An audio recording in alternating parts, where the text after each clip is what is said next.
मैं इस वक्त डीसी से मुत्तसिल एनाकोस्टिया में मौजूद हूँ, जहाँ गुज़िश्ता रात एक कमर्शियल एयरलाइन और एक मिलिट्री हेलीकॉप्टर के दरमियान तसादम की वजह से हादसा पेश आया, जिसमें कमर्शियल एयरलाइन में सवार 64 अफराद और हेलीकॉप्टर में 3 अफराद सवार थे और तमाम हलाक हो गए। इस वक्त यहाँ पर कोई ख़ास सरगर्मी नज़र नहीं आ रही, लेकिन रिकवरी ऑपरेशन और तहकीकात का अमल जारी है।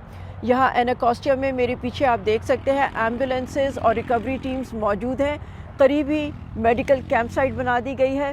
जो बॉडीज़ रिकवर हो रही हैं उन्हें बोट्स के ज़रिए किनारे तक लाया जाता है और फिर बज़रिया एम्बुलेंस उन्हें इस कैंप साइट पर ट्रांसफ़र किया जाता है, जहां मेडिकल एग्जामिनर मौजूद है। रात को जब ये हादसा हुआ और जहाज़ पानी में गिरा तो उस वक्त सर्दी बहुत थी। शुरू में इसे रेस्क्यू ऑपरेशन कहा जा रहा था, लेकिन फिर 28 बॉडीज़ मिलने के बाद ऑफिशियल्स ने इसे रिकवरी ऑपरेशन डिक्लेयर कर दिया था और तब से रिकवरी ऑपरेशन जारी है। मीडिया से बात करते हुए सेनेटर टिम केन ने बताया था कि डीसी की फ़ज़ाई हदूद मसरूफ़ तरीन फ़ज़ाई हदूद में से है और उन्हें हमेशा कंसर्न रहा है सेफ्टी का।